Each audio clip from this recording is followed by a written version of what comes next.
नमस्कार। आज हम बात करेंगे ब्रह्मकमल के पौधे की। वास्तव में देखा जाए तो ये ब्रह्मकमल का पौधा नहीं है। एक्चुअल में ब्रह्मकमल का जो पौधा है वो विलुप्त हो चुका है, इसकी प्रजाति विलुप्त हो चुकी है। ये जो पौधा है वो एक्चुअल में ड्रैगन फ्रूट का पौधा है। ड्रैगन फ्रूट आपने काफ़ी सारी शादियों में खाया होगा। ड्रैगन फ्रूट रेड कलर का कीवी जैसा फल होता है, उसका स्वाद भी कीवी से काफ़ी मिलता जुलता रहता है, पर काफ़ी लोग अब इसे ब्रह्मकमल के नाम से जानते हैं। तो खैर कोई भी नाम हो इसका, तो ये जो आप देख सकते हैं, मैंने लेटेस्ट में ब्रह्मकमल की कटिंग लाकर लगाई थी, जिसमें अभी कुछ दिन पहले ही स्प्राउटिंग हुई है। तो पहले तो आप लोग देख लीजिए कि इस तरह से इसमें पहली स्प्राउटिंग होती है। पहली कोपल जो निकलती है इसमें, तो वो इस तरह से पत्ती के जो गड्ढे रहते हैं, ये आप देख सकते हैं, ये रहा नोट्स जिसे बोलते हैं इंग्लिश में, ये तो ये इसी नोट में से निकलता है। ये देखिए, इसी नोड में से पहला कोपल जो निकलती है, वो फिर ये लीफ निकली है, इसमें जो नोड्स दिख रहे हैं आपको, गड्ढे दिख रहे हैं, इसमें से दूसरी पत्तियां निकलेगी और फिर उनमें से भी ऐसे ही होएगा और ऐसे ही करके ये बड़ा होता जाता है पौधा। और इन्हीं नोड्स में से, इन्हीं गड्ढों में से इसके फूल भी उगेंगे, इसकी कलियां आएगी फूलों की, इन्हीं नोड में से आती हैं और उनके फिर फूल बनते हैं। फिर फूल जब पूरे मैच्योर हो जाते हैं तो फिर उसके बाद में उनके फ्रूट्स बनते हैं। अब इसकी ग्रोथ जो है वो धीमी होती है, तो इसको उगाते वक्त आपको बहुत सब्र रखने की आवश्यकता होगी। मैंने जो ये पौधा लगाया था उसकी कोपल 2 महीने बाद निकली है, तो आपको इसे सब्र के साथ उगाना है। तो अब बात करते हैं इसे उगाना कैसे है, उगाने की प्रक्रिया की। तो आपने काफ़ी सारे YouTube के वीडियोस में देखा होगा कि इसे कम पानी की आवश्यकता होती है। तो काफ़ी सारे लोग कहते हैं कि इसे बिल्कुल पानी ना के बराबर दें, इसकी मिट्टी एकदम ड्राई रखें।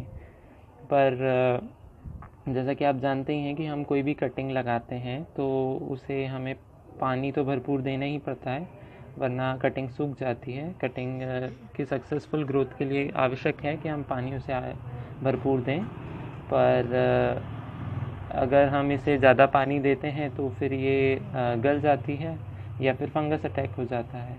तो इस कारण मैंने इसका बीच का रास्ता निकाला है। तो इस वाले पौधे को लगाने के लिए आप अप्रैल मई का महीना चुनें। अप्रैल या मई के महीने में गर्मी इतनी तेज़ होती है कि हम अगर ज़्यादा पानी भी दे देते हैं तो वो आसानी से सूख जाता है। तो इसके कारण आप अप्रैल या मई के महीने में इसकी कटिंग लाकर लगाएं, ताकि तब आप इसमें अच्छा खासा पानी दे पाएँ और ये इजीली लग जाए।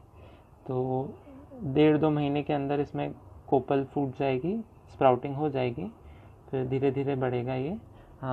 फिर जैसे ही बारिश शुरू होती है तो आप इसको बारिश का पानी भी ला कर दें किसी भी, जैसा कि पहले के वीडियोस में भी बताया है मैंने।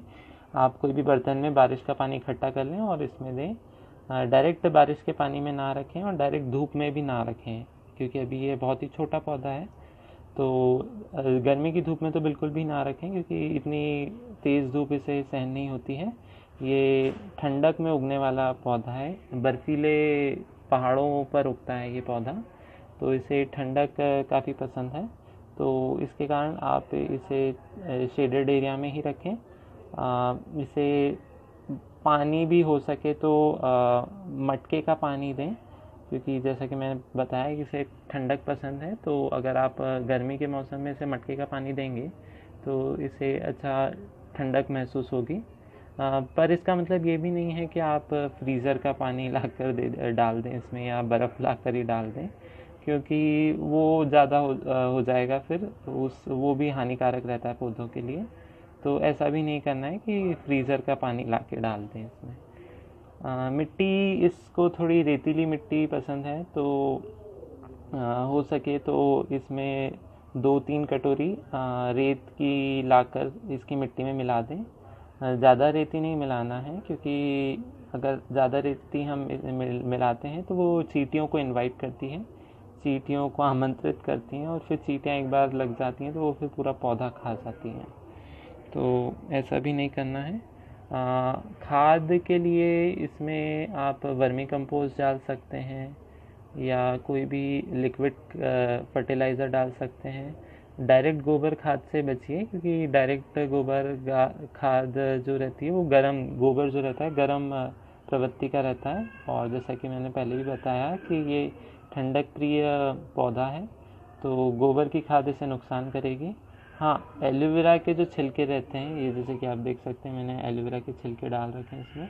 हम एलोवेरा यूज़ जैसे करते ही रहते हैं घर में, तो उसी प्रकार से जब उसका वेस्ट मटेरियल जब भी निकले आपके घर में तो वो आप डाल सकते हैं। एलोवेरा ठंडी तहसीर का होता है, तो वो इसको अच्छी मदद करेगा, इसको नुकसान नहीं करेगा। तो आप एलोवेरा के छिलके डाल सकते हैं इसमें, वो अच्छे रहेंगे।